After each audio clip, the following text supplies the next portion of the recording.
দর্শক আসসালামু আলাইকুম। দর্শক অবস্থান করছি পাবনা জেলার সাতিয়া থানা দোলাউড়ি ইউনিয়ন চরপাড়া ক্যানালে।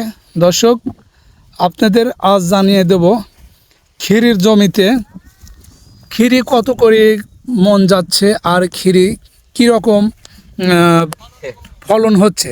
দর্শক আপনাদের জানাবো এক কৃষক ভাইয়ের সঙ্গে কথা বলে। অবশ্যই আপনারা ভিডিওটা প্রথম থেকে শেষ পর্যন্ত দেখুন।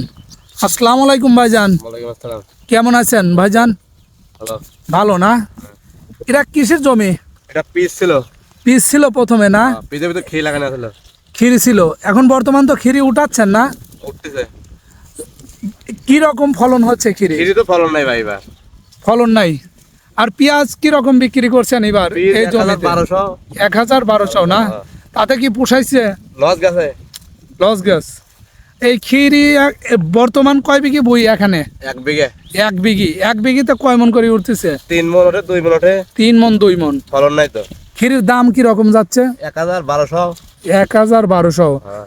তাতে কি পোষাচ্ছে? পোষায় পিসের বাদে খিরিতে লাভ। খিরিতে একটু লাভ, তাই না? এখানে এই খিরিতে কীটনাশক কি রকম লাগে? কীটনাশক কি রকম লাগে? সার, বিষ এরকম? বিষ কম লাগে। বিষ কম লাগে খিরিতে না?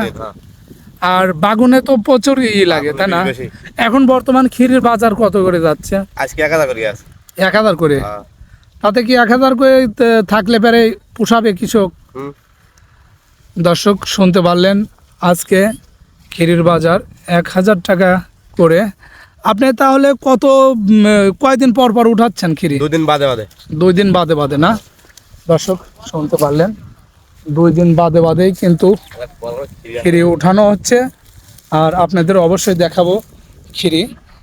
দেখতে পাচ্ছেন খিরি কিন্তু 2 দিন 3 দিন পর পরই কিন্তু খিরি উঠানো হয়। দেখতে পাচ্ছেন এই সাইজ খিরি, অনেক সুন্দর।